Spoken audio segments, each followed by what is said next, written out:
Should I start now? Yeah. Oh, well, my work is kind of all over the place at the moment. I typically paint figures. I used to normally paint myself, like in the past projects.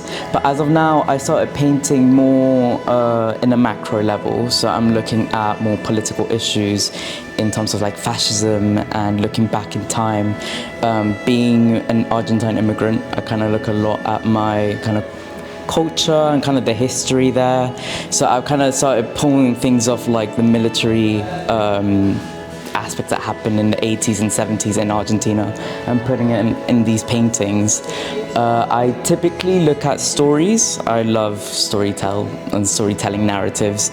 So right now I'm looking at the little prints as a foundation block for my pieces, but kind of a bit more abstracting the meanings and yeah, kind of forming the little prints in something more contemporary as I'm doing here.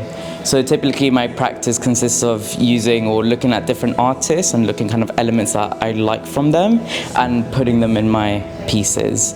Something that I'm kind of taking a risk here is not really using myself as a reference point, which I typically do. So I'm kind of challenging myself to kind of scavenge different references, as you can see here, just different paintings, different moments of time, to kind of compose these pieces together.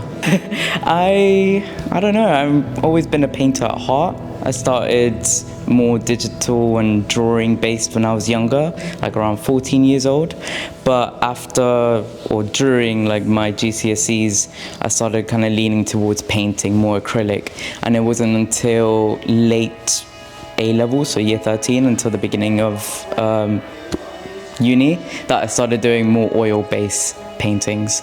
There's something about the flow of the paint, there's something about the thickness of it and the fact that you can have such control over it, but also there's a lack of control in that too. It's kind of power play with the paint and yourself, that there are aspects that you can't control, but there are moments in time that you can almost control so much that it gives you the picture that you think of, but not in the outcome that you expect. And I think that's something so kind of majestic and kind of interesting about painting. Most of it is planned. The foundation of it, the reference, the pose, the idea is planned. The paint itself, that's when it gets a bit more complicated, because that's when it's like you want to give your hand to the paint, but at the same time you also want to take the reins. It's like controlling a horse. There are times that you can train the horse to do things, but the horse has its own mind, and that's kind of how I see paint. It's an unwildly kind of beast that you try to tame, but you also try to befriend. It's not all about power and dominance, it's befriending your craft, and I think that's something that I've started to deeply learn in this university. Because I started more with a more traditional thinking, like I want to be like the academic masters and paint so realistically, but over time you start realizing that their mastery wasn't exactly on the perfection of the paint, but their relationship with the paint and their craft, and that's something that I've started to learn, trying to hold the reins on with my own.